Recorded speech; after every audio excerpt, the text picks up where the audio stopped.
হ্যাঁ, আসসালামু আলাইকুম। সিনাপস কর্তৃক আয়োজিত physical medicine and rehabilitation FCPS part 1 এর জন্য আজকের এই ডেমো ক্লাসে আপনাদের স্বাগতম।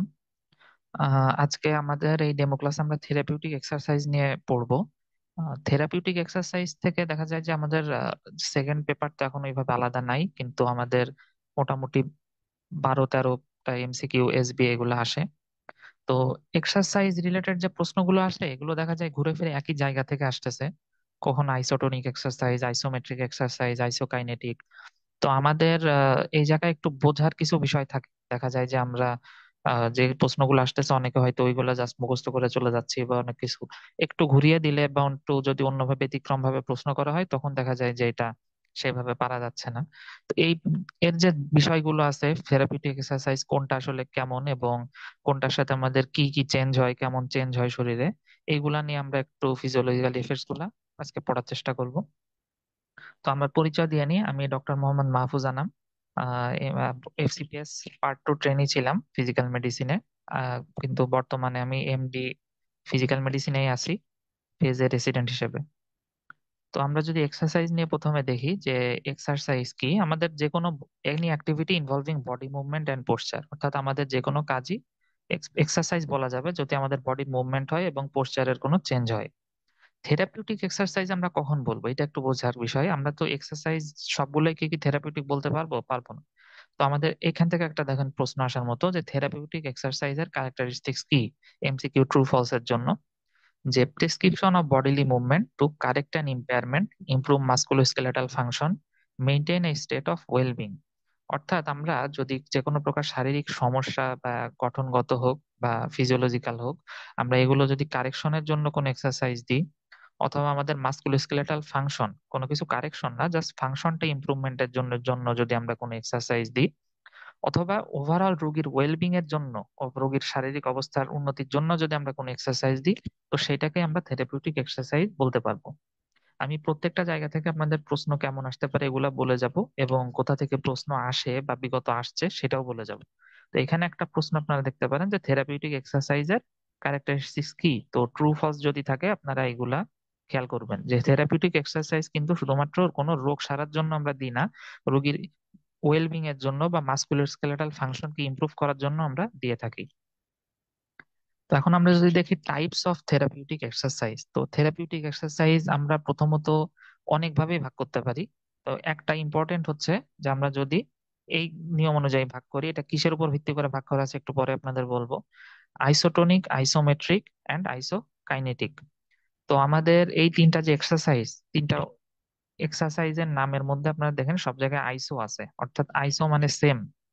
তো আইসোটোনিক যেটা, সেটাতে মাসেল টোন সেম থাকবে, আইসোমেট্রিকে মাসেল লেন্থ সেম থাকবে, আর আইসোকাইনেটিকে মাসেলের অ্যাঙ্গুলার ভেলোসিটিতে থাকে আমাদের জয়েন্টের, সেটা সেম থাকবে। এই আইসোকাইনেটিকটা আপনাদের কাছে একটু নতুন লাগতে পারে, সমস্যা নেই, ডিটেলস আমরা আসতেছি পরে। তো আমরা যদি প্রথমে আইসোটোনিক এক্সারসাইজে আসি, যে আইসোটোনিক এক্সারসাইজ, তো আইসোটোনিক এক্সারসাইজের ক্ষেত্রে দেখা যায় যে আমাদের এখানে মাসেল লেন্থটা বেড়ে যায়। তো আমরা কোনটা বাড়ে কমে এগুলো অবভিয়াসলি আমাদের এমসিকিউ এর জন্য খুবই ইম্পর্টেন্ট, তো আমরা একটা একটা বুঝে পড়ার চেষ্টা করব। প্রথমত যেহেতু আইসোটোনিক, আমরা একটা জিনিস সেম থাকবে এটা সবাই পারবো যে হ্যাঁ, এখানে মাসেল টেনশন বা লোড যেটা থাকে সেটা এখানে সেম থাকবে, অর্থাৎ মাসেল টেনশন বা লোড এটা কনস্ট্যান্ট থাকতেছে। নেক্সট হচ্ছে মাসেল টেনশন বা লোড যদি কনস্ট্যান্ট থাকে তাহলে কোনো অন্য কোনো কিছু চেঞ্জ হবে কিনা, হ্যাঁ হবে। আপনি একটা জিনিস ভেবে দেখেন, আপনি একটা জিনিস, আপনাদের যখন মাসেলের মুভমেন্ট হয় বা জয়েন্টের মুভমেন্ট হয়, মাসেল কন্ট্রাক্ট করে, তো তখন যদি আমাদের টেনশনটা আমরা সবসময় সেম রাখতে হয়, আমি হাতে একটা বই নিলাম বা অন্য কোনো কিছু করলাম, তো আমাদের চাচ্ছি যে টেনশনটা সবসময় সেম রাখবো, অর্থাৎ মাসেলের উপর যে মাসেল টোন আছে এটা কোনোভাবেই বাড়বে না। তো আপনি যদি টোনকে সেম রাখতে চান আপনার মাসেলের লেন্থটাকে চেঞ্জ করতে হবে, অর্থাৎ here muscle tension remains constant at the expense of muscle length, অর্থাৎ এখানে মাসেল লেন্থ কিন্তু চেঞ্জ হবে। তো আমাদের এখানে মাসেল লেন্থটা চেঞ্জ হচ্ছে কিন্তু মাসেল টেনশনটা বা লোডটা বা মাসেল টোনটা সেম থাকতেছে, কিন্তু লেন্থ চেঞ্জ হচ্ছে। এখানে আমাদের কন্ট্রাকশন পিরিয়ড কেমন হবে? কন্ট্রাকশন পিরিয়ড হবে খুবই শর্টার। মানে আমাদের শর্টার বলতে বোঝাচ্ছে কম্প্যারিজনে আমাদের আইসোমেট্রিক থেকে এটা একটু শর্ট পিরিয়ডে কন্ট্রাকশন হবে। তো আইসোটোনিক এক্সারসাইজের ক্ষেত্রে আমরা যে জিনিসটা খেয়াল করি, ধরেন আমাদের এখানে একটা উদাহরণ আছে, উদাহরণ দেখলে আপনারা ভালো বুঝবেন। দেখেন আমরা যদি বলা হয় যে হাতে ডাম্বেল নিয়ে কেউ যদি জাস্ট বাইসেপস কার্ল এক্সারসাইজটা করে, অর্থাৎ এখানে ডাম্বেলটা উপরের দিকে তোলা হচ্ছে।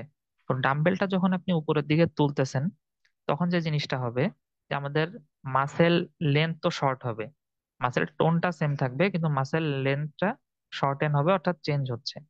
তো এই যে মাসেল লেন্থটা চেঞ্জ হচ্ছে, এই টাইপের এক্সারসাইজ গুলা খুবই শর্ট পিরিয়ডের জন্য হয়। অর্থাৎ মাসেলের একটা ব্রিস্ক কন্ট্রাকশন, আমরা যখন উপরে তুলতেছি মাসেল কিন্তু কন্ট্রাকশন হয়ে থেমে যাচ্ছে, এমন না যে কন্ট্রাকশন হইতেই থাকতেছে, জাস্ট একটা স্বল্প সময়ের জন্য। তো এটার জন্য বলা হয়েছে মাসেল, এটা কন্ট্রাকশন পিরিয়ডটা হবে শর্ট। আচ্ছা, আর এইখানে আমাদের কোনো ওয়ার্ক হবে কিনা? হ্যাঁ, হবে।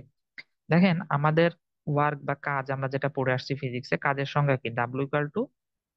F(x), অর্থাৎ বল গুণ সরণ, আমরা জানি। তো এখানে তো বল আছে এবং সরণ হয়েছে কিনা, অর্থাৎ মাসেল লেন্থের কি কোনো চেঞ্জ হয়েছে কিনা? হ্যাঁ, হয়েছে। এবং বাইসেপসটাও দেখেন আমাদের শর্টেন হচ্ছে, এবং ডাম্বেলটা একটা জায়গা থেকে অন্য জায়গায় যাচ্ছে। অর্থাৎ এখানে এক্স এর ভ্যালু আছে, পজিটিভ কিছু একটা ভ্যালু এক্স এর আছে। তো এই জন্য আমাদের এখানে ওয়ার্ক পজিটিভ, অর্থাৎ কোনো না কোনো কাজ হয়েছে, কারণ S not equals to zero. অর্থাৎ এখানে যেহেতু সরণ হয়েছে তাই কাজটা জিরো হবে না, কিছু না কিছু হবে। এক্সাম্পল গুলো আপনাদের পরীক্ষার জন্য ইম্পর্টেন্ট, যে কি?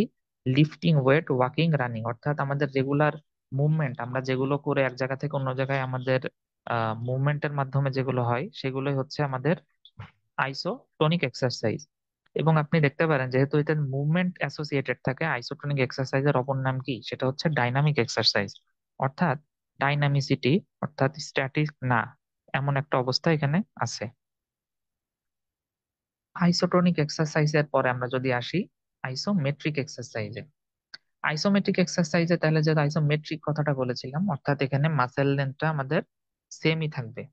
তো মাসেল লেন্থ যদি কনস্ট্যান্ট থাকে, এখানে দেখেন মাসেল টেনশনটা কিন্তু ইনক্রিজ করবে। তো এটার একটা উদাহরণ আমরা দেখে আসি, তাহলে বুঝতে পারবো। এখানেও দেখেন হাতে একটা ডাম্বেল আছে, তবে এখানে পার্থক্যটা হচ্ছে এখানে ডাম্বেলটা হাতে কনস্ট্যান্টলি রেখে দিছে, এমন না যে ডাম্বেলটা উপরের দিকে উঠাচ্ছে, জাস্ট ধরে রাখছে। আমরা যদি একটা বালতি হাতে নিয়ে দাঁড়িয়ে থাকি সেরকম একটা অবস্থা, জাস্ট রেখে দিছে। তো এতে যেটা হচ্ছে, দেখেন কন্টিনিউয়াসলি মাসেলের উপর কিন্তু একটা প্রেসার পড়তেছে। অর্থাৎ আমাদের আইসোমেট্রিকের এখানে প্রেসারটা ধীরে ধীরে বাড়তেছে, কিন্তু আমাদের এই যে মাসেল লেন্থ, এটা কিন্তু চেঞ্জ হচ্ছে না, কারণ আমরা জয়েন্টের কোনো প্রকার মুভমেন্ট করতেছি না। তো ওখানে লেন্থ কনস্ট্যান্টই থাকতেছে, কিন্তু মাসেলের উপর যে টেনশন বা মাসেলের উপর যে লোড, সেটা কিন্তু গ্রাজুয়ালি আস্তে আস্তে বাড়তেছে। এটা আপনি খেয়াল করতে পারবেন যে আমরা যখন কোনো কিছু ধরে দাঁড়িয়ে থাকি আর কি, তো আস্তে আস্তে দেখবেন প্রেসার বা ইফেক্টটা কিন্তু বাড়তে থাকে। তো অর্থাৎ এখানে আমরা মাসেলের লেন্থ সেম রাখার জন্য মাসেলের টোন বা মাসেলের উপর যে লোড, এটা বাড়াই দিচ্ছি।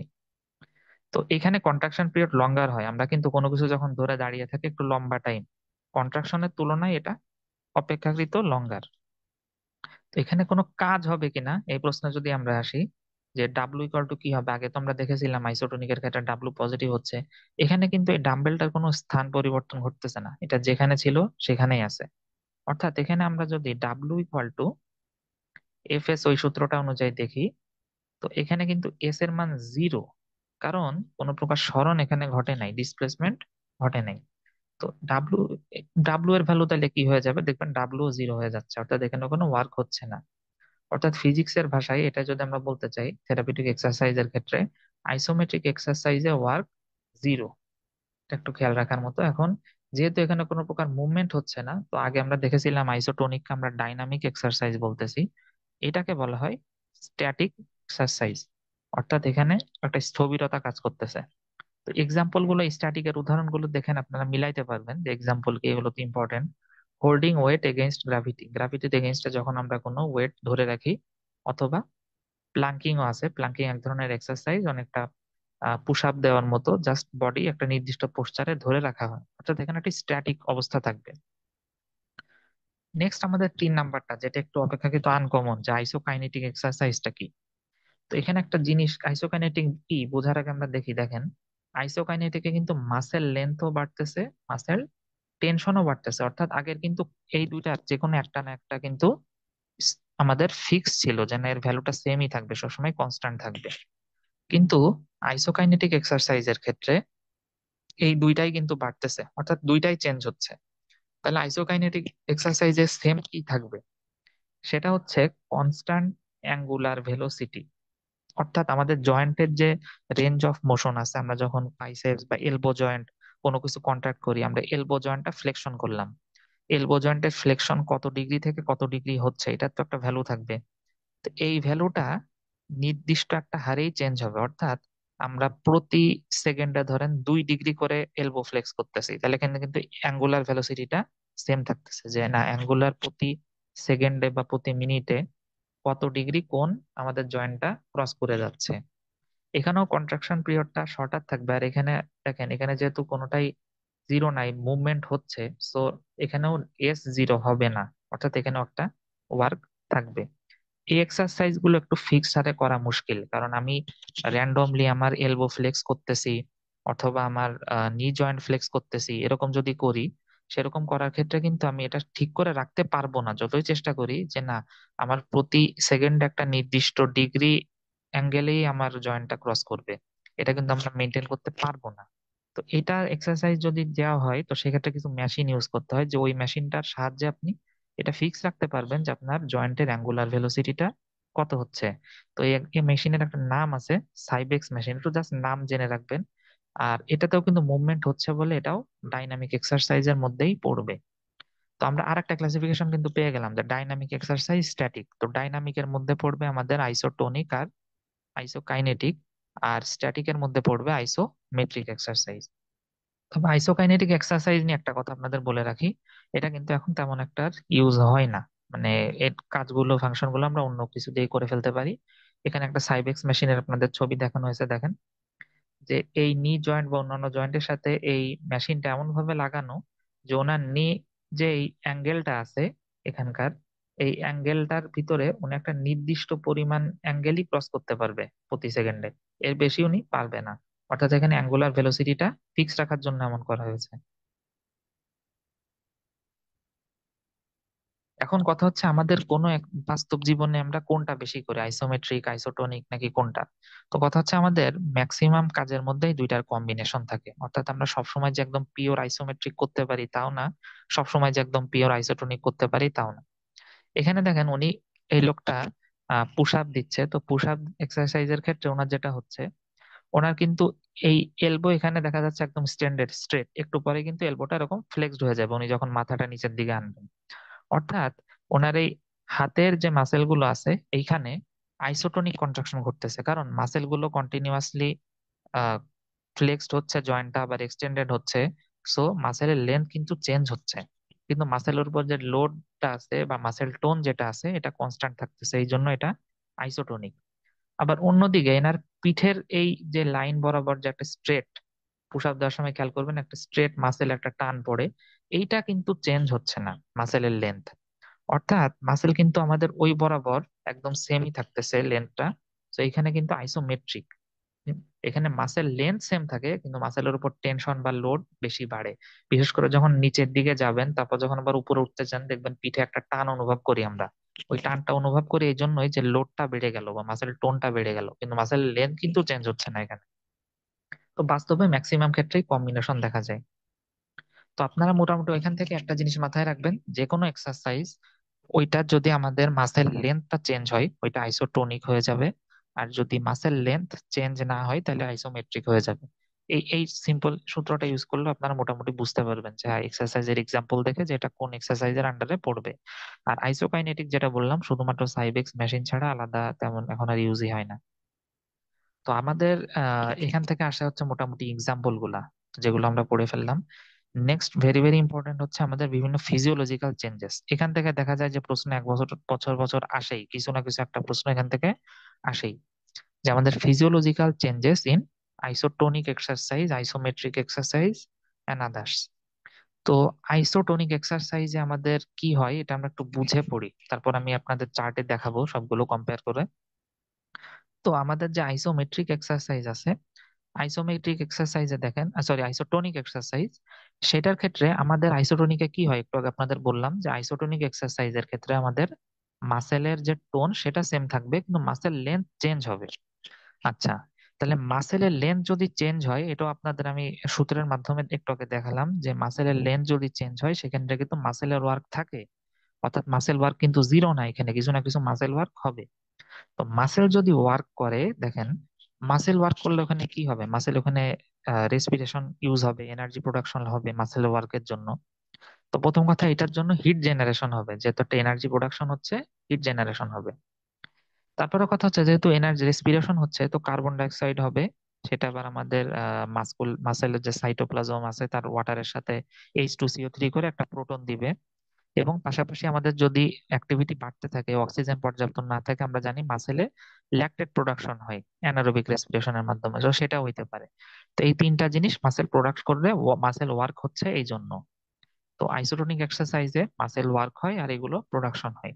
এখন এই প্রত্যেকটা জিনিসই, ল্যাকটেট, কার্বন ডাই অক্সাইড আর প্রোটন, এগুলা লোকাল ভ্যাসোডাইলেটর হিসেবে কাজ করে, অর্থাৎ ওই মাসেলের যে ব্লাড ভেসেল গুলো আছে সেগুলারও ডাইলেট করে দিবে। এখন মাসেলের ব্লাড ভেসেলকে ডাইলেট করে দিলে আমাদের নিচে দেখেন লেখা আছে যে টোটাল পেরিফেরাল রেজিস্ট্যান্স কমে যাবে। কথা হচ্ছে যে মাসেলের ভ্যাসোডাইলেশন হয়েছে, যে ব্লাড ভেসেল গুলো ছিল সেগুলার ভ্যাসোডাইলেশন হলে তো আমরা জানি রেডিয়াস বেড়ে গেছে, সো পেরিফেরাল রেজিস্ট্যান্সটা কমবে। কিন্তু টোটাল পেরিফেরাল রেজিস্ট্যান্স কেন কমবে, মানে হইছে তো মাসেলে, আমাদের সব ভেইনে ভেইনে কি হয়েছে এটা, বা সব ভেসেলে হয়েছে তা তো হয় নাই, শুধু মাসেলে যে ব্লাড ভেসেল সেটা রয়েছে। তো এটার পিছনে যুক্তি হলো, আমাদের মাসেলের ভিতরে কিন্তু ম্যাক্সিমাম আমাদের টোটাল পেরিফেরাল রেজিস্ট্যান্স কারা প্রোভাইড করে, পেরিফেরাল রেজিস্ট্যান্স যে আর্টারিওল বা যারা প্রোভাইড করে, এগুলো ম্যাক্সিমামই আমাদের বডি দেখা গেছে মাসেলের ভিতরই আছে। মাসেলের ভিতরে এই যে পেরিফেরাল রেজিস্ট্যান্স আছে, তো মানে আর্টারিওল গুলো আছে, এগুলাই টোটাল পেরিফেরাল রেজিস্ট্যান্সের প্রায় 80%-এর জন্য দায়ী। তো ওদের যখন চেঞ্জ হবে, লোকাল ভ্যাসোডাইলেটেশন হবে, ওদের পেরিফেরাল রেজিস্ট্যান্স কমবে, তো টোটাল পেরিফেরাল রেজিস্ট্যান্সটাও এখানে কমে যাবে। আর আমাদের ব্লাড প্রেশার নিয়ে আমরা একটা জিনিস জানি, যে ব্লাড প্রেশার ডিপেন্ড করে আমাদের দুইটা জিনিসের উপর, একটা হচ্ছে কার্ডিয়াক আউটপুট, আর একটা হচ্ছে পেরিফেরাল রেজিস্ট্যান্স, মানে টোটাল পেরিফেরাল রেজিস্ট্যান্স। তো টোটাল পেরিফেরাল রেজিস্ট্যান্স কার্ডিয়াক আউটপুটের উপর তো আমাদের ব্লাড প্রেশার ডিপেন্ড করে। বাট স্পেসিফিক ভাবে সিস্টোলিক ব্লাড প্রেশারটা ডিপেন্ড করে কার্ডিয়াক আউটপুটের উপর, ডায়াস্টোলিক ব্লাড প্রেশারটা ডিপেন্ড করে টোটাল পেরিফেরাল রেজিস্ট্যান্সের উপর। এটা যেমন আপনারা কার্ডিওভাস্কুলার ফিজিওলজি আলাদা এমনি পড়বেন, যে আমাদের ডায়াস্টোলিকটা মূলত টোটাল পেরিফেরাল রেজিস্ট্যান্সের উপর ডিপেন্ড করে। তো এইখানে দেখেন কি হয়েছে, আইসোটোনিক এক্সারসাইজে কিন্তু টোটাল পেরিফেরাল রেজিস্ট্যান্স কমে গেছে, তাইলে ডায়াস্টোলিক বিপি কি হবে, কমে যাবে। এইটা একটা ইম্পর্টেন্ট জিনিস, কারণ আমরা নর্মালি আইডিয়া করে, নর্মালি কোনো প্রকার ধারণা ছাড়া এমনি বলে দিতে পারি, হ্যাঁ এক্সারসাইজ করলে তো ব্লাড প্রেশার বাড়ে, তাহলে এক্সারসাইজে তো বিপি বাড়বে, কারণ এক্সারসাইজ হয়েছে হার্ট রেট বাড়বে, বিপি বাড়বে। কিন্তু দেখেন এখানে আইসোটোনিক এক্সারসাইজে কিন্তু ডায়াস্টোলিক ব্লাড প্রেশারটা কমে গেছে। এইটা একটা ইম্পর্টেন্ট মানে আলাদা, এবং এই জন্য এইটা পরীক্ষায় দেয় বেশি, যে আমাদের আইসোটোনিক এক্সারসাইজে ডায়াস্টোলিক ব্লাড প্রেশার কি হয়, ডায়াস্টোলিক ব্লাড প্রেশার কিন্তু তাহলে কমে যাবে। আপনারা এখন মেকানিজমটাও জেনে নিলেন যে কিভাবে কমবে। এখন সিস্টোলিক ব্লাড প্রেশার কি হবে, তাইলে তাইলে দেখেন, যখন আমরা এক্সারসাইজ করতেছি স্পেসিফিক্যালি আইসোটোনিক এক্সারসাইজ, তখন অনেক সিম্প্যাথেটিক ডিসচার্জ হয়, কারণ আমাদের মাসেল টোন সেম রাখতে হয় এবং মাসেলের লেন্থ চেঞ্জ হয়, আবারও সেই বেসিক কথা। তো এই জন্য অনেক সিম্প্যাথেটিক অ্যাক্টিভিটি বাড়ে শরীরে। সিম্প্যাথেটিক অ্যাক্টিভিটি বাড়লে আমাদের স্ট্রোক ভলিউম, হার্ট রেট দুইটাই বাড়ে। আর এই দুইটার উপরই ডিপেন্ড করে হচ্ছে আমাদের কার্ডিয়াক আউটপুট, তাহলে কার্ডিয়াক আউটপুটও কিন্তু আইসোটোনিক এক্সারসাইজে বেড়ে যাচ্ছে। তাহলে কার্ডিয়াক আউটপুটও বেড়ে গেল। তাহলে কার্ডিয়াক আউটপুট কোন প্রেশারকে নিয়ন্ত্রণ করে, একটু আগেই বলছিলাম, আমাদের সিস্টোলিক ব্লাড প্রেশারকে। তাহলে কার্ডিয়াক আউটপুট যদি বাড়ে, সিস্টোলিক ব্লাড প্রেশার কিন্তু বাড়বে। অর্থাৎ আইসোটোনিক এক্সারসাইজে ডায়াস্টোলিক ব্লাড প্রেশারটা কমলো, কিন্তু সিস্টোলিক ব্লাড প্রেশারটা বেড়ে গেল। এখন আপনাদের দেখেন এখানে একটু গ্রাফে দেখানো হয়েছে, যে ডিউরেশন অফ এক্সারসাইজের সাথে আমাদের সিস্টোলিক ব্লাড প্রেশার কিন্তু আস্তে আস্তে বাড়তেছে আইসোটোনিক এক্সারসাইজে, দেখলাম আমরা যা। আর ডায়াস্টোলিক ব্লাড প্রেশার কিন্তু আস্তে আস্তে কমতেছে। অর্থাৎ সিস্টোলিক ব্লাড প্রেশার বাড়বে, ডায়াস্টোলিক ব্লাড প্রেশার স্লাইটলি কমবে। তো এই দুইটার পার্থক্যই হচ্ছে আমাদের pass pressure. So pass pressure কিন্তু আইসোটোনিক এক্সারসাইজে বেড়ে যাবে। এখন আমরা আইসোটোনিক তো বুঝলাম, এবার আইসোমেট্রিক এক্সারসাইজটা নিয়ে দেখবো, যে আইসোমেট্রিক এক্সারসাইজে কি কি চেঞ্জ হয়, কেন হয় ব্লাড প্রেশারে। তো আইসোটোনিক এক্সারসাইজে ফিজিওলজিক্যাল চেঞ্জ আমরা আবারও আগের কথা বেসিক একটু বলি, যে আমাদের আইসোটোনিক এক্সারসাইজের ক্ষেত্রে, সরি আইসোমেট্রিক এক্সারসাইজের ক্ষেত্রে মাসেল লেন্থ কিন্তু সেম থাকতেছে, কিন্তু মাসেলের কি বাড়তেছে, মাসেল টোন বা মাসেলের উপর যে প্রেসার বা লোড সেটা।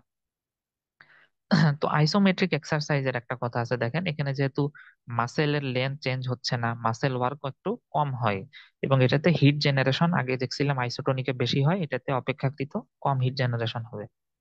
এবং আইসোমেট্রিক এক্সারসাইজে যেটা হয়, সাস্টেইন টেনশন ইন মাসেল, অর্থাৎ মাসেলে আমাদের কন্টিনিউয়াসলি টেনশন বাড়তে থাকে।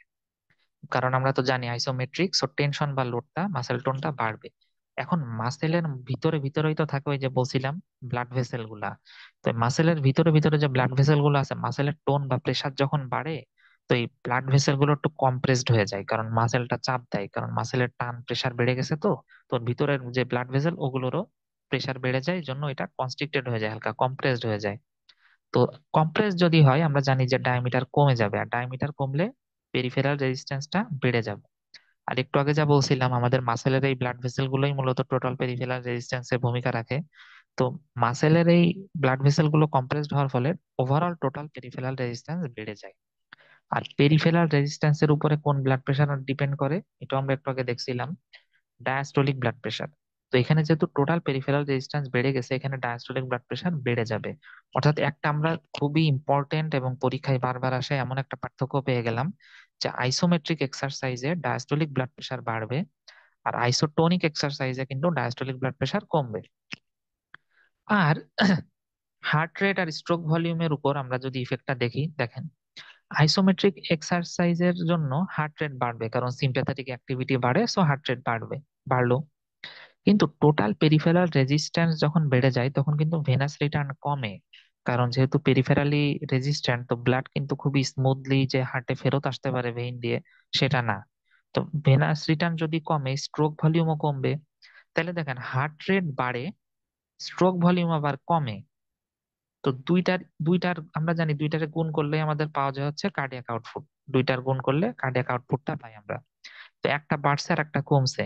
সো এখানে কিন্তু আইসোটোনিকের মতো কার্ডিয়াক আউটপুট বাড়বে না, এখানে কিন্তু কার্ডিয়াক আউটপুট সেম থাকবে। এই যে আর একটা পরীক্ষায় আসে এমন জিনিস, দেখেন ব্যতিক্রমধর্মী জিনিসগুলোই পরীক্ষায় আসে বেশি। অর্থাৎ এখানে কার্ডিয়াক আউটপুটটা সেম থাকতেছে, কনস্ট্যান্ট থাকতেছে, চেঞ্জ হচ্ছে না তেমন। এক্সারসাইজ করতেছি, হার্ট রেট বাড়তেছে, কিন্তু কার্ডিয়াক আউটপুট সেম থাকতেছে। আপনারা যখন র্যান্ডমলি পড়বেন, মনে হইতে পারে যে এক্সারসাইজ ঠিক আছে, হার্ট রেট তো বাড়তেছে, হার্ট রেট বাড়লে কার্ডিয়াক আউটপুট বাড়বে না কেন? কারণ স্ট্রোক ভলিউম কমে যায়। স্ট্রোক ভলিউম কমে যাওয়ার ফলে আমাদের কার্ডিয়াক আউটপুটটা এখানে মোটামুটি একটা নির্দিষ্ট রেঞ্জের মধ্যে ফিক্স থাকে, কনস্ট্যান্ট থাকে। তাহলে আমরা দুইটা মেজর পার্থক্য পাইলাম আইসোটোনিকের সাথে, একটা হচ্ছে ডায়াস্টোলিক ব্লাড প্রেশার বাড়বে, ওইটাতে ডায়াস্টোলিক ব্লাড প্রেশার কম ছিল। আর একটা হচ্ছে এটাতে কার্ডিয়াক আউটপুট মোটামুটি ফিক্স থাকবে, আগেরটাতে কিন্তু কার্ডিয়াক আউটপুটটাও বাড়ছিল। এখন কথা হচ্ছে এতে সিস্টোলিক ব্লাড প্রেশার কি হবে? Systolic blood pressure as a whole দেখা গেছে যে বেড়ে যায় হালকা, কারণ কার্ডিয়াক আউটপুট মোটামুটি সেমই থাকে, সাথে হার্ট রেটটা একটু বেড়ে যায়, তো সব মিলাই সিস্টোলিক ব্লাড প্রেশারটা বাড়ে। এটা দুইটাতেই বাড়ে, তো সেরকম ইম্পর্টেন্টও না, পরীক্ষায় রিলেটেড আসে না তেমন। কিন্তু diastolic blood pressure, cardiac output এগুলো নিয়ে আসে। তো আমরা এখানেও একটু গ্রাফে দেখি আইসোমেট্রিক এক্সারসাইজের ক্ষেত্রে। এখানে দেখেন systolic blood pressure, diastolic blood pressure duration of এক্সারসাইজের সাথে দুইটাই আস্তে আস্তে বাড়তেছে। তো এখানে একটা বিষয় আছে, আগেরটাই কিন্তু পালস প্রেশার, মানে দুইটার পার্থক্য, এটা কিন্তু আগেরটাই বেড়ে গেছিল, কারণ দুইটা ওয়াইড হয়ে গেছিল। এখানে কিন্তু পালস প্রেশার কনস্ট্যান্ট থাকবে, কারণ আমার সিস্টোলিক ব্লাড প্রেশার যেমন বাড়তেছে, ডায়াস্টোলিকও তো সেই অনুপাতেই বেড়ে যাচ্ছে। তো দুইটার যে গ্যাপটা, এটা সেমই থাকে, কনস্ট্যান্ট থাকে। তো পালস প্রেশার বলা যায় যে সেম। আচ্ছা, এবার আমি বলছিলাম যেটা আপনাদের একটা চার্টে সব একবারে দেখাই দিব। তো এই যে অ্যাট এ গ্লান্স আপনারা দেখতে পাচ্ছেন যে কোন কোন ফ্যাক্টর আইসোটোনিক আইসোমেট্রিকে কেমন কি হচ্ছে। দেখেন সবুজ রং দিয়ে আমি যেটা দেখাইছি, সেটার মানে হচ্ছে এটা আইসোটোনিক আর আইসোমেট্রিক দুই প্রকারের এক্সারসাইজে এটা সেমই থাকবে, অর্থাৎ চেঞ্জ হবে না। হার্ট রেট দুইটাতেই বাড়ে, সিস্টোলিক ব্লাড প্রেশার দুইটাতেই বাড়ে। বাকি সবগুলোই দুইটাতে একটু আলাদা আলাদা রকম। যেমন কার্ডিয়াক আউটপুট আইসোটোনিক এক্সারসাইজে বেড়ে যায়, কিন্তু আইসোমেট্রিকে নো চেঞ্জ।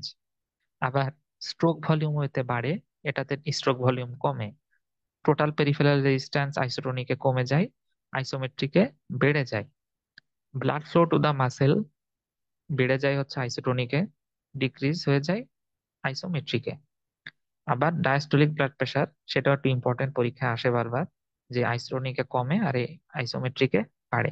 আর পালস প্রেসার এটাতে ইনক্রিজ, এটা নো চেঞ্জ। দেখে অনেকগুলো মনে হচ্ছে, কিন্তু দেখেন এই সবগুলো আমাদের এতক্ষণ যে আলোচনা হয়েছে তার মধ্যে ছিল। তো আপনি যদি স্টেপ বাই স্টেপ বুঝে বুঝে করতে পারেন, তাহলে কিন্তু আপনি সবগুলোই এমনিই পারবেন নিজে নিজে বের করতে, যে হ্যাঁ, কোনটা বাড়বে কমবে বা কোনো চেঞ্জ হবে না, এমনিই পারবেন আশা করা যায়। আচ্ছা, এরপরে আমরা আদার টাইপস অফ থেরাপিউটিক এক্সারসাইজে যাব। তার আগে এইটুকু যা বললাম একটা খুবই ইম্পর্টেন্ট, আর মানে পরীক্ষায় বারবার আসে এমন একটা জিনিস। তো এখানে কারো কোনো সমস্যা আছে কিনা, থাকলে একটু জানান।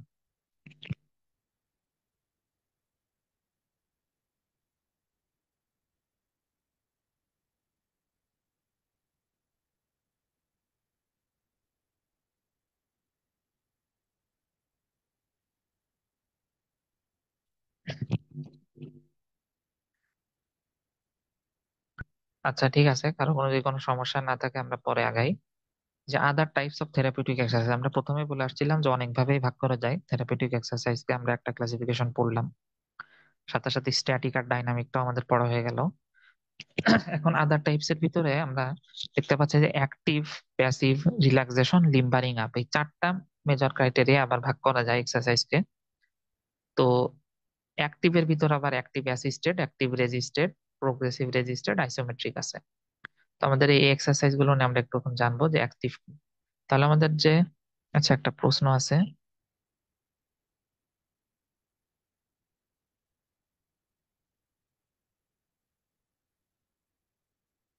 মাসেল স্ট্রেংথ কিসের উপর ডিপেন্ড করে, এসবি আসলে কি হবে? আচ্ছা, মাসেল স্ট্রেংথের আপনি যে কথাটা বলতেছেন ভাইয়া, এটা মাসেল স্ট্রেংথ আমাদের দুই তিনটা ফ্যাক্টরের উপর ডিপেন্ড করে। তো এসবিএ তে যেটা আসে ওইটাই দিবেন। এখন আছে কোথায় এটা? এটা হচ্ছে আপনার ওই গাইটনের যে স্পোর্টস মানে স্পোর্টস ফিজিওলজি আছে, এটা এই এক্সারসাইজ টপিকে না, স্পোর্টস ফিজিওলজির ওইখানে দেখবেন এটা দেওয়া আছে যে মাসেল স্ট্রেংথ এই এই ফ্যাক্টরের উপর ডিপেন্ড করে, আমাদের মাসেলে কতগুলো ফাইবার আছে তার উপর, বুঝছেন, মাসেলের ব্লাড সাপ্লাই, এরকম বেশ কয়টা ফ্যাক্টরের কথা এখানে বলা আছে। স্পেসিফিক একটা এসবিএ আশা করলে যদি আসে, সেই ক্ষেত্রে আপনার অপশনটা সেইভাবে থাকবে, বুঝছেন, মানে বাকি অপশন গুলো দিবেন আশা করা যায়। যে কোন মানে আপনি ওইখানে যে অপশন গুলো পাবেন ওর ভিতর থেকেই যে কোনো একটা হবে, ওখানে একসাথে দুই তিনটা দিবে না। তবে নর্মালি এটা ট্রু ফলস এর ক্ষেত্রে মনে হয় একবার আসছিল, মানে বিগত প্রশ্নের কালেকশন দেখলে দেখা যায় যে মাসেল স্ট্রেন কোন কোন ফ্যাক্টর গুলার উপর ডিপেন্ড করে। এসবিএ অনেক সময় আপনারা বিভিন্ন জায়গা থেকে হয়তো পড়েন। হ্যালো। হ্যালো। হ্যাঁ, জি ভাই, আমার এই বিষয়ে একটু একটা কোশ্চেন ছিল, আমি কি বলবো? হ্যাঁ, হ্যাঁ, বলেন, সমস্যা নেই ভাই। এটা লাস্ট সেশনে অ্যাকচুয়ালি কোশ্চেনটা এসেছিল যে এক্সারসাইজের সময় মাসল স্ট্রেংথ কিসের উপর ডিপেন্ড করে, কেমন এসবি আচ্ছা, আকারে। এটা কি আচ্ছা, ব্লাড সাপ্লাই, নার্ভ সাপ্লাই, মাসলের সাইজ, মাসলের শেপ? এটা লাস্ট সেশনে আসা কোশ্চেন, কেমন এটার অ্যান্সার কি আচ্ছা, হবে? আচ্ছা, আপনি যে অপশন গুলো বললেন দেখেন, হ্যাঁ, আমি আপনাকে বলি, দেখেন মাসেল স্ট্রেংথ যে চারটা অপশন বলছেন, এই অপশন গুলো যদি এরকম আসে, এখানে এই মাসেল ফাইবার বা যেটার কথা বলছিলাম মাসেলের সাইজ, ওইটার উপর ডিপেন্ড করে, বুঝছেন। কারণ মাসেলের শেপ থ্যাংক ইউ। আমাদের ওইটার উপর ডিপেন্ড করবে না, আর মাসেল ব্লাড সাপ্লাই যেটা আছে, স্ট্রেংথ আমরা নর্মালি হয়েছে কি ওই স্পোর্টস ফিজিওলজিতে ওটা একটু স্পেসিফাই করে ওরা স্ট্রেংথের সংজ্ঞাটা দিছে, যে আমাদের মাসেল স্ট্রেংথ বলতে আমরা এইটাই বুঝবো। তো ওইটার মধ্যে আমরা নর্মালি তো বুঝতেই পারি যে হ্যাঁ, মাসেলের যদি নার্ভ সাপ্লাই না থাকে, আপনি ভেবে দেখেন, তাহলে কিন্তু মাসেল স্ট্রেংথ তো থাকবেই না। আমরা তো জানি যে প্যারাসিস বা প্লেজিয়া যেগুলো হয় থাকে না, নার্ভ সাপ্লাই না থাকলে তো হবে না, তো স্ট্রেংথই তো পাবো না। কিন্তু ওরা আসলে স্ট্রেংথের সংজ্ঞাটা ওই অ্যাসপেক্ট থেকে দেয়ই নাই, এই জন্য আসলে ওইখান থেকে প্রশ্ন করছে বলে হয়তো অনেকের কাছে একটু কনফিউজিং লাগতে পারে। বাট একদম হুবহু গাইডনে দেওয়া আছে, তো বুঝছেন, এই জন্য আমরা ওই মাসেলের স্ট্রেংথ ওইটার উপর ফোকাস করব, যে এক্সারসাইজ রিলেটেড, যে যার মাসেলের বাল্ক বেশি, বডি বিল্ডাররা যেমন, ওদের স্ট্রেংথ বেশি, ওই দিকটা ফোকাস করে প্রশ্নটা করা আর কি, এটাই। আচ্ছা, ঠিক আছে। অ্যাক্টিভ এক্সারসাইজ এটা গত সেশন আসছে না, তো এটা আমাদের কালেকশনে ছিল না। ঠিক আছে।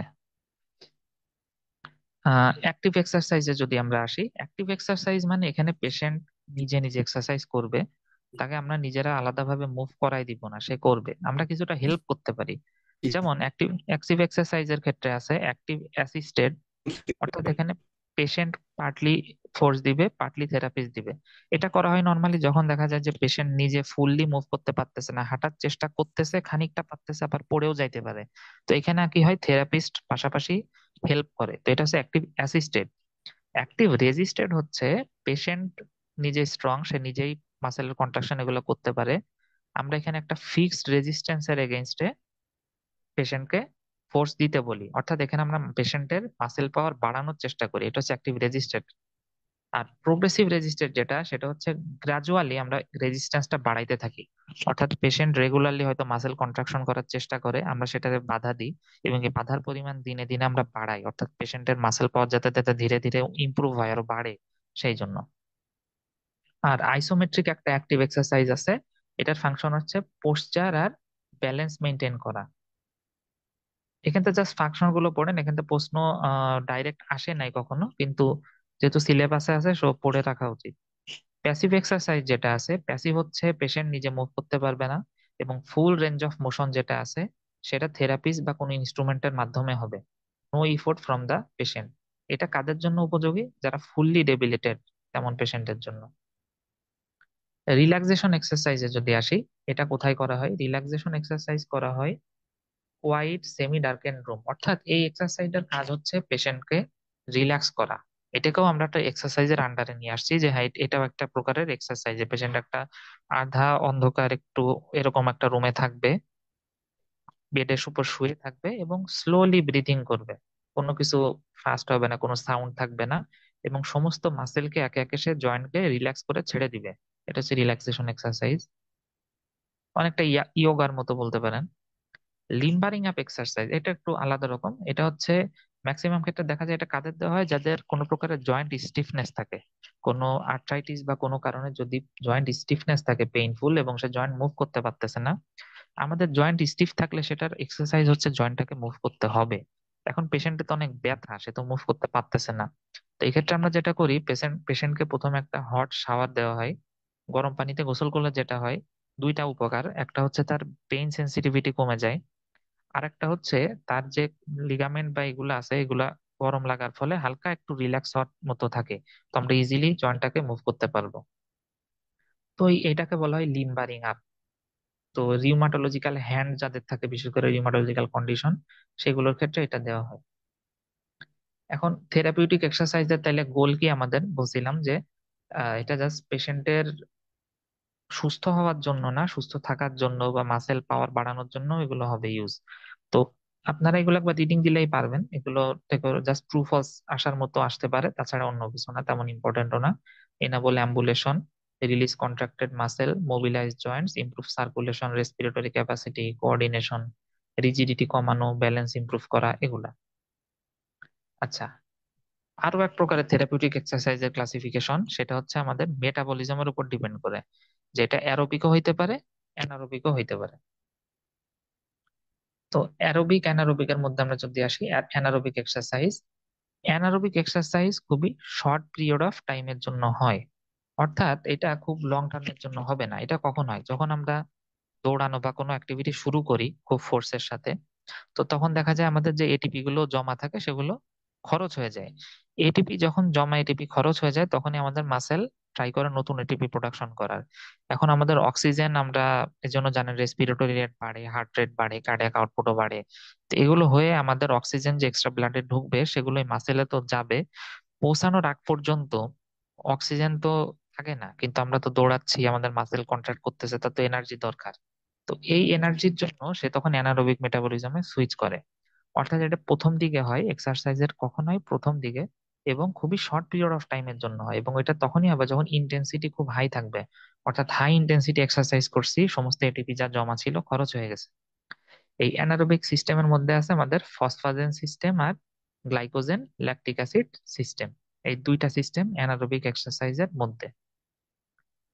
মাসেল ফাইবারস এখানে যেটা থাকে সেটা হচ্ছে ফাস্ট টুইচ। আমরা মাসেল ফাইবার বা এই সিস্টেম গুলো নিয়ে আলাদা এক্সট্রা আমাদের যে মাসেল বা স্পোর্টস ফিজিওলজি আছে সেই ক্লাসগুলোতে পড়ানো হবে।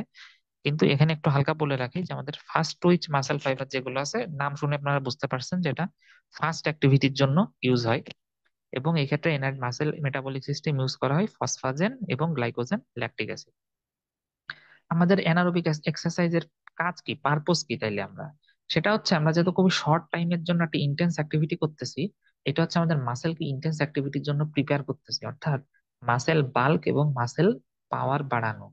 অর্থাৎ এখানে আমাদের টার্গেট হচ্ছে মাসেলের বাল্ক বাড়াইতে হবে, মাসেলের পাওয়ার বাড়াইতে হবে। এই জন্য আমাদের মাসেলের যে ম্যাক্সিমাম পাওয়ারটা আছে সেটারে আমরা বারবার চ্যালেঞ্জ করতেছি, যতটুকু ওজন আমরা নিতে পারি তার চেয়ে বেশি ওজন একটা শর্ট পিরিয়ডের জন্য নিচ্ছি। তো এগুলো করতেছি হচ্ছে মাসেলকে চ্যালেঞ্জ করে, মাসেলের ফিজিওলজিক্যাল কোনোভাবে হাইপারট্রফি করে আমাদের মাসেল বাল্ক বাড়ানো এবং মাসেল পাওয়ার বাড়ানো। তো এর এক্সারসাইজ এই সংক্ষেপে আপনার মনে রাখতে পারবেন, শর্ট টাইম হাই ইন্টেন্সিটি। অর্থাৎ এই এক্সারসাইজ গুলো দেখেন, 100 মিটার ড্যাশ, খুবই জোরে অল্প সময়ের জন্য দৌড়ানো, ওয়েট লিফটিং, জাম্পিং, ড্রাইভিং। এই ডাইভিং, জাম্পিং এগুলো কিন্তু খুবই অল্প সময়ের জন্য, একটা লাফ দিলেন শেষ। অর্থাৎ এই অল্প সময়ের জন্য হাই ইন্টেন্সিটির অ্যাক্টিভিটি গুলা অ্যানারোবিক এক্সারসাইজ। এখান থেকে আপনাদের লাগবে হচ্ছে এক্সাম্পল এবং কোনটার পারপোজ কি। এটার পারপোজ হচ্ছে মাসেল পাওয়ার বাড়ানো। এবার যদি আমরা অ্যারোবিক এক্সারসাইজে আসি, এটা হবে অ্যানারোবিকের উল্টা। এটা হচ্ছে ডিউরেশন হবে লঙ্গার, অর্থাৎ আর লম্বা সময় ধরে চলতে থাকবে। একটু আগে বলছিলাম যে আমরা যখন অ্যাক্টিভিটি করতেছি তখন অক্সিজেন এসে পৌঁছানোর আগ পর্যন্ত অ্যানারোবিক সাপ্লাই মানে সাপোর্ট দিচ্ছে আমাদের। তো এর পরবর্তীতে মেটাবলিজম শিফট করে যাবে অ্যারোবিক এক্সারসাইজে। অর্থাৎ এখন অক্সিজেন কন্টিনিউয়াসলি আসতেছে, আমাদের ব্লাড সাপ্লাই সেইভাবে স্টাবলিশড হয়ে গেছে। তো এটা লং টাইম অফ পিরিয়ড ধরে হবে, খুবই লো ইন্টেন্সিটির। অর্থাৎ অল্প ইন্টেন্সিটির কাজ অনেক লম্বা সময় ধরে করতেছি আমরা, এটা পুরোপুরি অ্যানারোবিকের উল্টা। তো এখানে মেটাবলিক সিস্টেম অবভিয়াসলি অ্যারোবিক, সেজন্যই নাম অ্যারোবিক দেওয়া। এখানে খুবই স্লো অ্যাক্টিভিটি হচ্ছে, তাই মাসেল ফাইবার হবে স্লো টুইচ। আর এইটার পারপোজ কি, আমরা দেখছিলাম অ্যারোবিকে আমরা মাসেলকে বারবার স্ট্রেনকে চ্যালেঞ্জ করে স্ট্রেংথ বাড়ানো, কিন্তু অ্যারোবিক এক্সারসাইজের কাজ হচ্ছে আমাদের ইনডিউরেন্স বাড়ানো, কার্ডিওভাস্কুলার ইফিকেসি বাড়ানো। অর্থাৎ এখানে আপনাদের একটা এসবিএ টাইপের প্রশ্ন যেটা আসছিল আপনার সম্ভবত 22 সালে না 21 সালে, সেটা একটা বলে রাখি। সেটা হচ্ছে যে এমআই এর পেশেন্ট যদি হয়, অর্থাৎ ইসকেমিক হার্ট ডিজিজ আছে, পুরনো এমআই এর হিস্ট্রি আছে, এখন হার্টে হয়তো সিএবিজি করানো বা রিং পরানো এমন একটা। তো এর ক্ষেত্রে আপনি কোন এক্সারসাইজটা সাজেস্ট করবেন, সেটা হবে অ্যারোবিক। অর্থাৎ অ্যারোবিক এক্সারসাইজে কিন্তু আমরা হঠাৎ করে তাকে খুবই ভায়োলেন্ট অ্যাক্টিভিটি বা তেমন কিছু করতে বলতেছি না, স্লো ইন্টেন্সিটিতে অল্প লম্বা সময় ধরে করবে। এতে হবে কি, তার ইন্ডিউরেন্স বাড়বে, কার্ডিওভাস্কুলার ইফিকেসি বাড়বে। অর্থাৎ এটা হচ্ছে ধীরে ধীরে কোনো একটা জিনিস করা, নিজ আত্মস্থ করা, এমনটার সাথে জড়িত। এখানে দেখেন থাকে marathon run, cross country skiing, 10,000 metre skating, jogging. অর্থাৎ লম্বা সময় ধরে যে কাজগুলো করতে পারা যাবে খুবই লো ইন্টেন্সিটিতে, সেগুলো হচ্ছে অ্যারোবিক এক্সারসাইজ। এখন এই অ্যারোবিক এক্সারসাইজের যে ইফেক্টস আছে আমাদের বডি সিস্টেমের উপর, সেটা ইম্পর্টেন্ট। অ্যারোবিক এক্সারসাইজ আমরা দিচ্ছি কেন, ইন্ডিউরেন্স বাড়ানোর জন্য, যে ধীরে ধীরে তার ইন্ডিউরেন্সটা বাড়বে। তো ইন্ডিউরেন্স বাড়া বলতে আমরা কি বোঝাই দেখেন, আমরা যদি এক এক করে একটু দেখি, যে ইন্ডিউরেন্স বাড়া বলতে প্রথমত, যেহেতু তার কন্টিনিউয়াসলি অল্প অল্প করে এক্সারসাইজ সে করতেই থাকে, অ্যাক্টিভিটি করতেই থাকে, তো তার মাসেল গুলোতে ব্লাড সাপ্লাই রেগুলারই বেশি লাগে। তো তা আমাদের ওইখানে তখন মাসেলের আশেপাশে যে পেরিফেরাল ভাস্কুলাচার আছে, ক্যাপিলারি আছে মাসেলে, যেগুলো অক্সিজেন ব্লাড সাপ্লাই দেয়, তো ওদের উপর কন্টিনিউয়াসলি হালকা হালকা করে চাপ পড়তে থাকে, যে না প্রতিদিনই তো ব্লাড একটু একটু বেশি ক্যারি করাই লাগে। তো এখানে কিছু সাবস্টেন্স রিলিজ হয়, গ্রোথ ফ্যাক্টর রিলিজ হয়, এই জন্য ক্যাপিলারি আরো নতুন নতুন তৈরি হয়। তো ক্যাপিলারি ডেনসিটিটা এই জন্য বেড়ে যায় মাসেলে। অর্থাৎ আমাদের মাসেল এখন ব্লাড সাপ্লাই করার ক্ষমতাটা বেড়ে গেল অ্যারোবিক এক্সারসাইজের। তো এইটা যখন ক্যাপিলারি ডেনসিটি বাড়বে, ব্লাড সাপ্লাই বাড়বে, সো অক্সিজেন ইউটিলাইজেশন ক্যাপাসিটিও বাড়বে, কারণ অক্সিজেন বেশি বেশি দিচ্ছি আমরা, ও বেশি বেশি অক্সিজেন ইউটিলাইজেশনও করতে পারতেছে। এখন এইটা করার জন্য আবার ওর ভিতরে যে অক্সিডেটিভ এনজাইম গুলো লাগে, সেগুলো অ্যাক্টিভিটি সিনথেসিস বেড়ে যাবে। অর্থাৎ ওভারঅল ওর প্রিপেয়ার হচ্ছে যে বেশি বেশি অ্যাক্টিভিটি করতে পারবে। তার জন্য আমরা কন্টিনিউয়াসলি অল্প অল্প করে ওকে চাপ দিচ্ছিলাম বেশি বেশি তৈরি করতে, ও নিজেকে আস্তে আস্তে ওইভাবে মডিফাই করে নিচ্ছে মাসেল, যে যাতে ও ধীরে ধীরে আরো বেশি বেশি কাজ করতে পারে। অর্থাৎ এই সব কিছু মিলে ওয়ার্ক অ্যান্ড এক্সারসাইজ টলারেন্স কিন্তু বাড়বে। আগে দেখা গেল ও 10 মিটার দৌড়ায় হাঁপাই যায়, তো এখনো হয়তো 100 মিটার জগিং করে সমস্যা হয় না, আস্তে আস্তে সেটা আরো বাড়বে। অর্থাৎ এইভাবে নিজের ওয়ার্ক আর এক্সারসাইজ টলারেন্সটা বাড়াচ্ছে। আর এই ওভারঅল সবকিছু হচ্ছে কিন্তু ইনডিউরেন্স বাড়ানোর জন্য। অর্থাৎ আমাদের এই সবকিছু মিলে আমাদের ইনডিউরেন্স, যে এখন আমাদের সহ্য ক্ষমতাটা কত। আর এখানে যেটা হবে, যেহেতু আমরা অ্যারোবিক সিস্টেমে ধীরে ধীরে শিফট করতে পারছি দেখেন, অর্থাৎ আমাদের অক্সিজেন সাপ্লাই দেওয়ার ক্ষমতাটা বেড়ে গেছে মাসেলের ভিতর। আমি তো একটু আগে বলছিলাম যে আমাদের যখন অ্যাক্টিভিটি আমরা করি, তখন প্রথমে ভায়োলেন্ট অ্যাক্টিভিটিতে অ্যানারোবিক সিস্টেম কিছুক্ষণ মানে আমাদের সাপোর্ট দেয়, কারণ আমাদের তখনই অক্সিজেন ব্লাড আসতে পারে না। তো যে লোক অ্যারোবিক এক্সারসাইজ করছে, তার মাসেল ওগুলোকে ওইভাবে প্রিপেয়ার করে রাখছে, ইন্ডিউরেন্স বাড়ায় রাখছে, অক্সিজেন এখনো খুব সহজেই ওর মাসেল পর্যন্ত নিয়ে যাইতে পারে খুব দ্রুতই। তো এখানে কিন্তু ওর ওই অ্যানারোবিক সিস্টেমের উপর ডিপেন্ডেন্সি কমে যাবে। অর্থাৎ ল্যাকটিক অ্যাসিড প্রোডাকশন কিন্তু এখানে কম হবে এনার। এবং এই ওভারঅল অ্যাক্টিভিটি ইন্ডিউরেন্স বাড়ার ফলে ল্যাকটিক অ্যাসিড কম প্রোডাকশন হলো, যাই হলো, সবকিছু মিলে ওনার অস্টিওপোরোসিসের ঝুঁকি থেকে উনি বাড়বে। অর্থাৎ অস্টিওপোরোসিসের একটা মেজর কজ যদি আমরা দেখি সেটা হচ্ছে ইমোবিলিটি। আর এই অ্যারোবিক যে এক্সারসাইজ আছে, জগিং বা এগুলা এগুলা তাহলে অস্টিওপোরোসিসটা প্রিভেন্ট করতেছে কিসের মাধ্যমে? আমাদের ইন্ডিউরেন্স বাড়ানোর মাধ্যমে, মাসেলের মেটাবলিজম, বোনসের মেটাবলিজম বাড়ানোর মাধ্যমে। আচ্ছা, এবার সিভিএস এর যদি আমরা দেখি কি কি চেঞ্জ হয় অ্যারোবিক এক্সারসাইজে।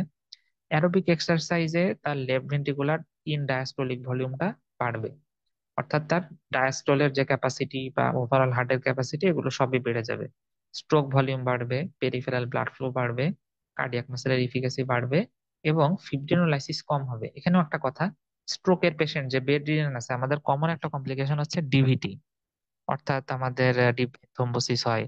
অর্থাৎ আমরা জানি যে স্ট্রোক বা এইসব হলে আমাদের সেক্ষেত্রে পেশেন্টের কি হচ্ছে, কোয়াগুলেশনের প্রবণতাটা, টেন্ডেন্সিটা বেড়ে যাচ্ছে। কেন? কারণ হচ্ছে ইমোবিলিটি। পেশেন্ট যেহেতু বেড রিডেন থাকে, এই জন্য এটা হয়। তো আমাদের এই অ্যারোবিক এক্সারসাইজের ক্ষেত্রে ফিব্রিনোলাইসিসটা বাড়বে, অর্থাৎ এখানে কোনো প্রকারের ক্লটিং হইতে পারবে না। অর্থাৎ এটা কিন্তু স্ট্রোক থেকে হালকা সেরে উঠছে, হয়তো মাইল্ড স্ট্রোক ছিল, সেই পেশেন্টের জন্য কিন্তু এটা বেশ ইফেক্টিভ। আর হার্ট রেট কম থাকবে। আমরা জানি যে আহ, যাদের ক্ষেত্রে, যেমন অ্যাথলেট, এনাদের ক্ষেত্রে হার্টের সাইজটা বড় থাকে, নর্মাল মানুষের চেয়ে হার্ট বড় থাকে। এটা কেন? কারণ ইন্ডিউরেন্স করার জন্য, মাসেলের বাল্ক বাড়ানোর জন্য ধীরে ধীরে তার ফিজিওলজিক্যাল হাইপারট্রফি হয়।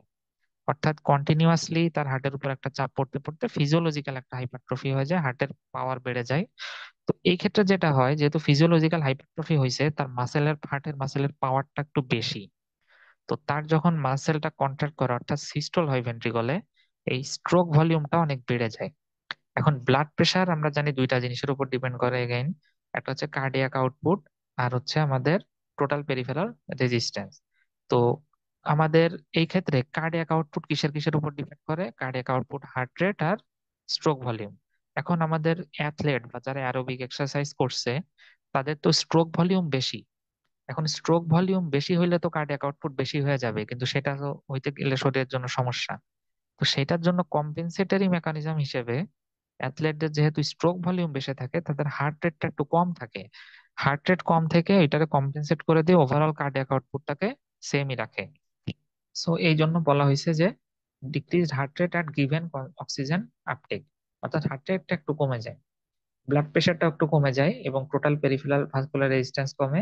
আর যে বলছিলাম যে কোয়াগুলেশনের টেন্ডেন্সিটা কমে যায়, এই জন্য দেখেন প্লাটিলেট অ্যাগ্রিগেশনও কমে যাচ্ছে।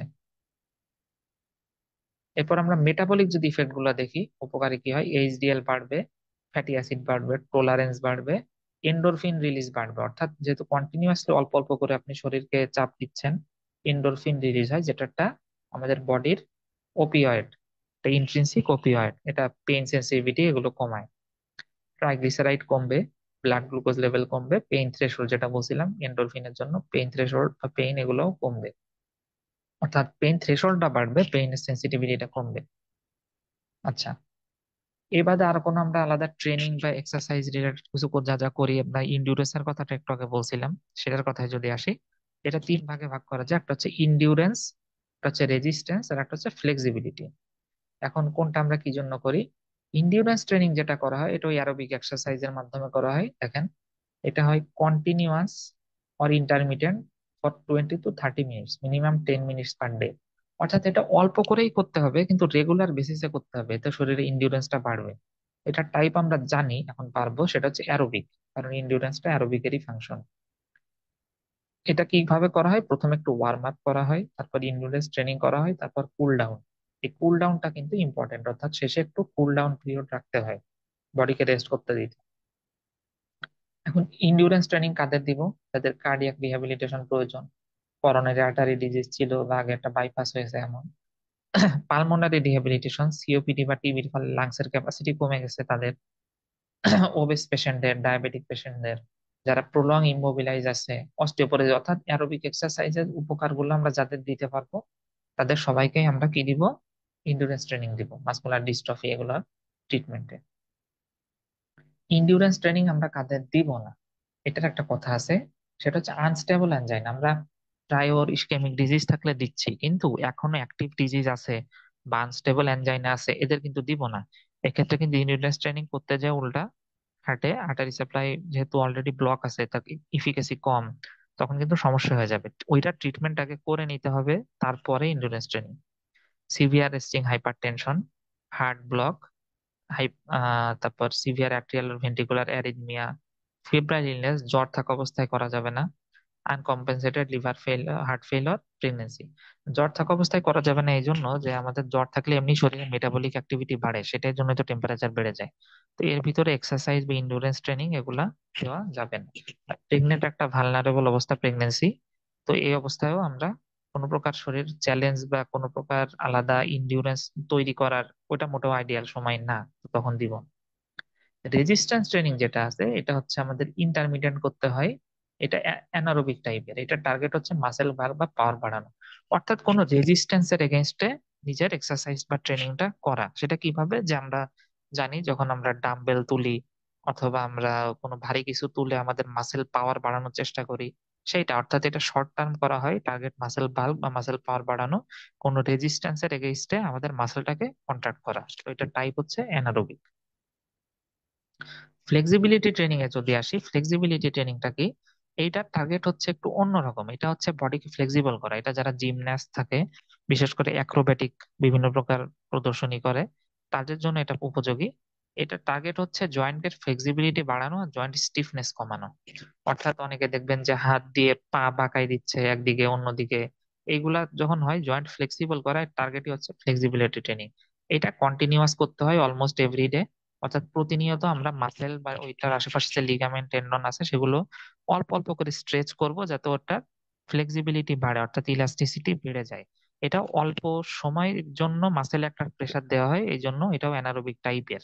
এটা কিন্তু কন্টিনিউয়াস করলেও অ্যানারোবিক, কারণ আমরা ওই কন্টিনিউয়াস করছি বলতে বোঝানো হচ্ছে যে আমরা একটা রেগুলারলি করে যাচ্ছি, দৈনিক অল্প অল্প করে মাসেলের উপর প্রেসার দিচ্ছি, কিন্তু প্রেসারটা কিন্তু খুবই ব্রিফ পিরিয়ডের জন্য দিই। এমন না যে একটা সাসপেনশরি প্রেসার দিয়েই রাখি, সেরকম না। অল্প সময়ের জন্য আঙ্গুলগুলোকে ভাঁজ করা হচ্ছে যাতে আঙ্গুলের ফ্লেক্সিবিলিটি বাড়ে, এরকম। তো এটার পারপোজ হচ্ছে জয়েন্টের ফ্লেক্সিবিলিটি বাড়ানো আর জয়েন্ট স্টিফনেসটা কমানো। তো এগুলো আমরা কাদের দিতে পারি? আপনার যারা রিমাটয়েড আর্থ্রাইটিস বা অ্যাঙ্কাইলোজিং স্পন্ডাইলাইটিস, এই টাইপের যে রোগগুলো আছে, অর্থাৎ স্টিফনেস হয় জয়েন্টে, তো জয়েন্টের ফ্লেক্সিবিলিটি বাড়ানোর জন্য আমরা এটা ফ্লেক্সিবিলিটি ট্রেনিংটা দিতে পারি। এটা কিন্তু আমাদের মাসেল বাল্ক পাওয়ার বাড়ানো সেগুলো কোনো পারপোজ না। তো থ্যাংক ইউ। আমাদের মোটামুটি এই থেরাপিউটিক এক্সারসাইজ নিয়ে, থেরাপিউটিক এক্সারসাইজ থেকে মূলত এরকম এক দুই একটা যা প্রশ্ন আসে, ম্যাক্সিমাম আপনাদের ইম্পর্টেন্ট জায়গা যদি বলতে পারি যে বাদ দেওয়াই যাবে না, এরকম হচ্ছে আইসোমেট্রিক, আইসোটোনিক আর আইসোকাইনেটিক যে এক্সারসাইজ নিয়ে বলছিলাম, আর ওদের যে ফিজিওলজিক্যাল ইফেক্টস আছে সেইগুলা। নেক্সট হচ্ছে অ্যারোবিক এক্সারসাইজের যে ইফেক্ট গুলো আমরা পড়ছিলাম বডির উপর, সেইগুলা। তো এইগুলা থেকে দেখা গেছে ম্যাক্সিমাম প্রশ্ন আসে ম্যাক্সিমাম সময় ঘুরে ফিরে একই জায়গা থেকে, বিশেষ করে ডায়াস্টোলিক প্রেসার, সিস্টোলিক প্রেসার, ওইগুলো নিয়ে বেশ প্রশ্ন আসে। জি।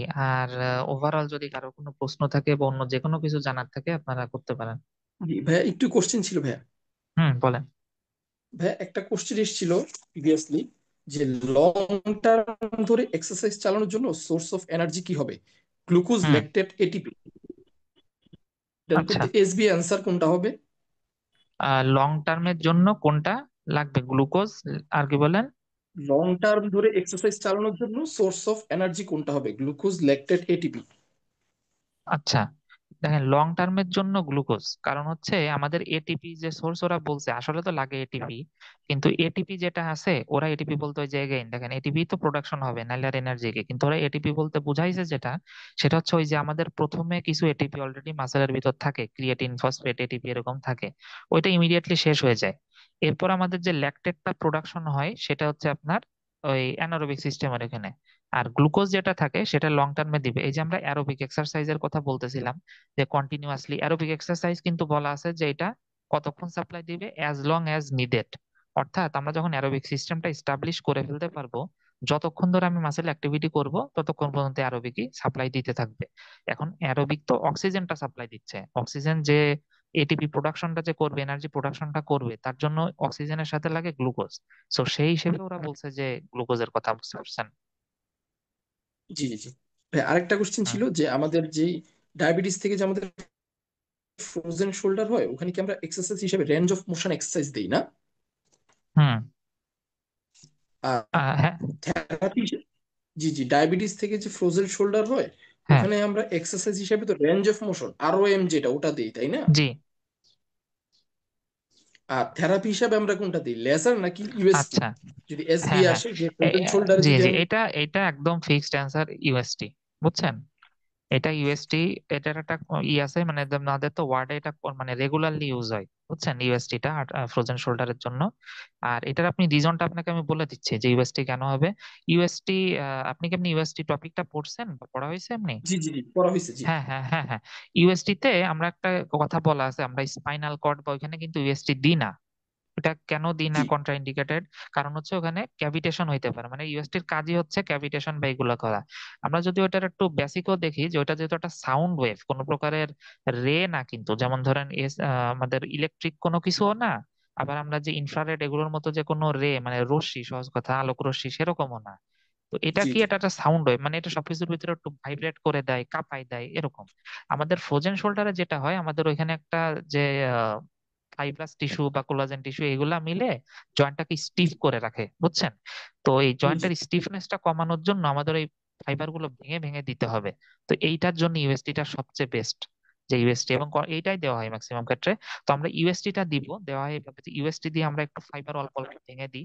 ইউএসটি টা ব্যথাও কমায়, সেটার ইফেক্টও আছে, ওর ব্যথাও কমাবে, সাথে সাথে ফাইবার ভেঙেও দিবে হালকা।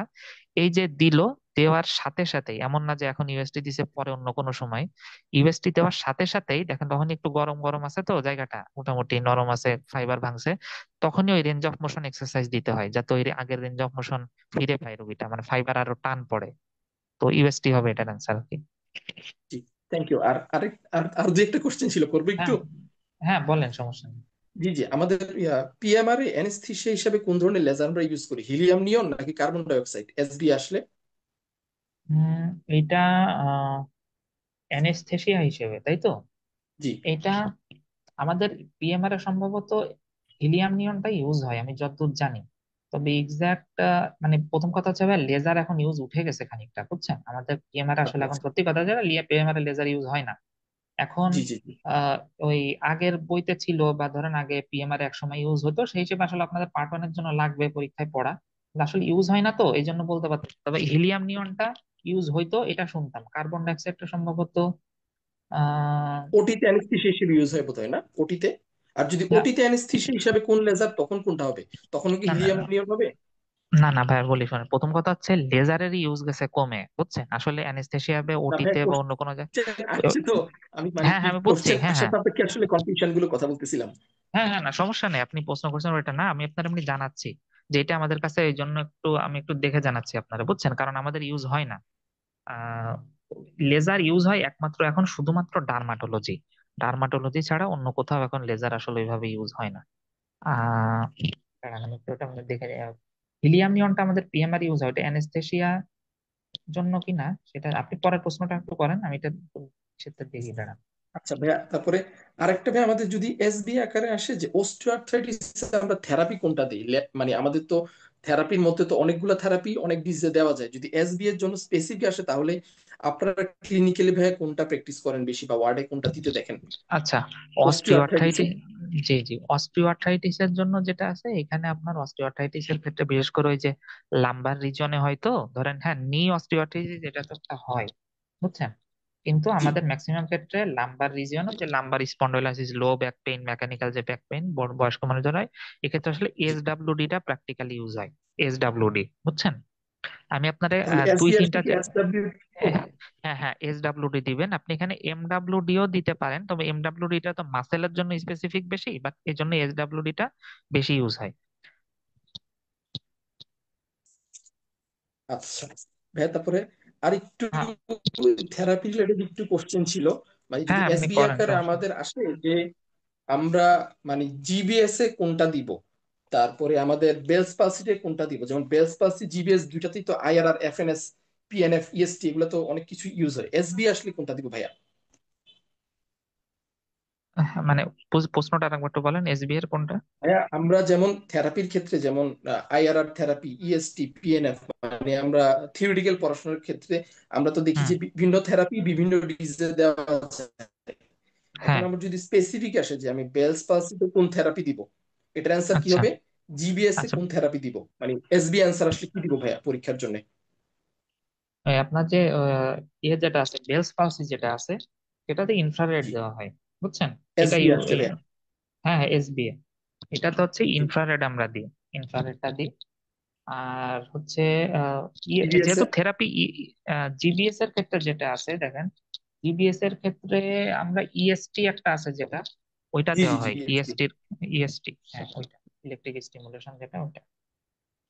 ভাইয়া আর আমাদের যে প্লেক্সোপ্যাথি যেগুলো আছে, যদি আর্বস পেলসি বা ক্লামকিস প্যারালাইসিস এগুলাতে বলে, এগুলাতে যদি হুম। আমাদের থেরাপি আসে যে আমি এসবি আকারে, তখন অ্যান্সার কোনটা দিব? আচ্ছা, আমি বলতেছি আপনার শোনেন।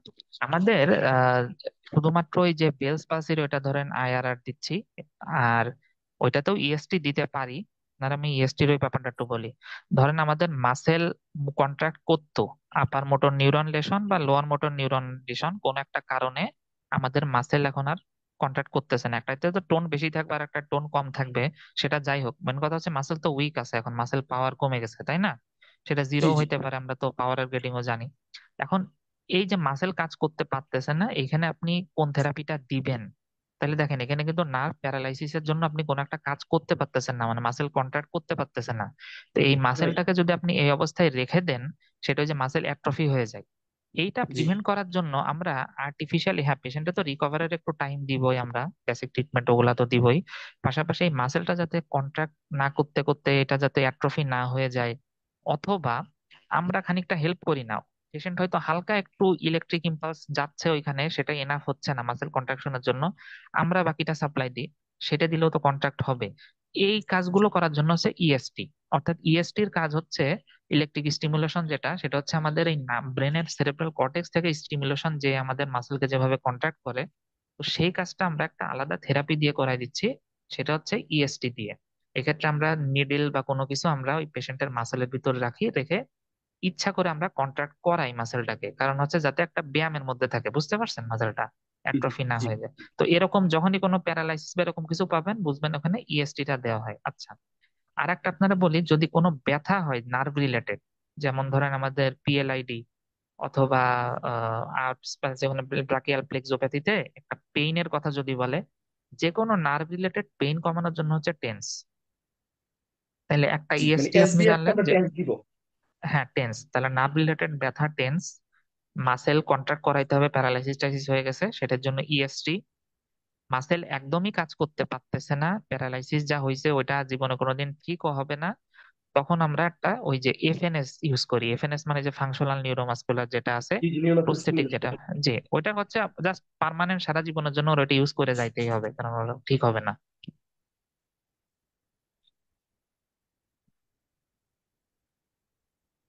জি।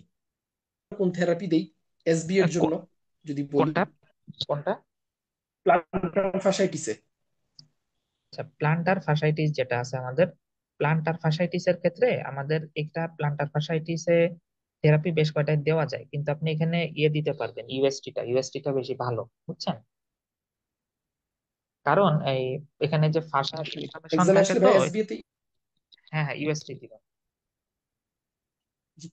ভাই আরেকটা যেটা ছিল যে আমাদের হাইপার হাইড্রোসিসে আমরা কি আইএফএন দেই নাকি আয়ন্টোফোরোসিস দিব, মানে এসবি আসলে? হাইপার হাইড্রোসিসে ভাই আইএফএন দিব নাকি আয়ন্টোফোরোসিস দিব, মানে এসবি যদি আসলে আয়ন্টোফোরোসিস হবে না? হ্যাঁ, আইএফএম টা কি বোঝাচ্ছেন মানে, বুঝলাম না। এসবি মানে আসলে কি আয়ন্টোফোরোসিস হবে অ্যান্সার? এটা একটু হ্যাঁ, জানার ছিল এটার আর কি। অ্যান্সার তো হ্যাঁ হ্যাঁ, এটা আয়ন্টোফোরোসিসই হবে। আপনি আইএফএম দিয়ে কোনটা বোঝাচ্ছেন বুঝছেন না, মানে আপনি ইন্টারফারেন্সিয়াল এর কথাটা বলতেছেন না অন্য জি জি কিছু? জি জি। জি, ইন্টারফেরেন্সিয়াল থেরাপি ও এটা না আয়ন্টোফোরোসিস কোনটা, মানে আমার একটু কনফিউশন ও ছিল আর কি। না না, এটা এটা আয়ন্টোফোরোসিস দিবেন, কারণ আয়ন্টোফোরোসিস এর মানে যে কটা ইন্ডিকেশন দেওয়া আছে দেখবেন, বাকিগুলো ইউজ হোক না হোক এই একটা আর কি, বুঝছেন? জি জি। হ্যাঁ, আরেকটা একটু যেটা ছিল মানে আমাদের স্ট্রেনাস এক্সারসাইজ বলতে কি আমরা আইসোটোনিকটাকে বুঝাবো নাকি মেট্রিকটাকে বুঝাবো? আইসোটোনিক হবে না যদি বলে which is the example of strenuous exercise? হ্যাঁ, স্ট্রেনাস আইসোটোনিক। স্ট্রেনাস বলতে আমরা আইসোটোনিক। জি, থ্যাংক ইউ ভাইয়া, হ্যাঁ। আসলে আমার অনেকগুলো কনফিউশন ছিল হ্যাঁ একটু, ঠিক আছে। ক্লিয়ার করার জন্য অ্যাকচুয়ালি থ্যাংক ইউ। ঠিক আছে ভাই, তাইলে মোটামুটি পর্যন্ত আপনার তো ওই জুনেই কি জানুয়ারিতে বসবেন আপনি নাকি? জানুয়ারিতে দিব ভাইয়া, হ্যাঁ জানুয়ারিতে আচ্ছা দিব। আচ্ছা, বুঝতে পারতেছি। ঠিক আছে ভাই, তাহলে মোটামুটি বেস্ট অফ লাক। ভাইয়া এইভাবে আর যদি কোনো কনফিউশন থাকে একটু আপনার সাথে কি যোগাযোগ করার কোনো সুযোগ থাকবে কোশ্চেনের বিষয়ে, বা একটু কোনোভাবে যোগাযোগ করার কোনো সুযোগ আছে আপনাদের সাথে? আপনি কি আমাদের গ্রুপে অ্যাড আছেন না? আমি আপনাদের গ্রুপে ভাইয়া অ্যাড নাই, আমি আগে একটা ব্যাচে ভর্তি ছিলাম আর কি, আপাতত অ্যাড নাই আর কি গ্রুপে। না, আপনি আমাদের তাইলে ফিজিক্যাল মেডিসিনের এমনি তো একটা গ্রুপ আছে, আপনি ওখানেও পোস্ট বা যে কোনো কিছু করতে পারেন, সমস্যাগুলো একসাথে লিখে, বুঝছেন? জি জি।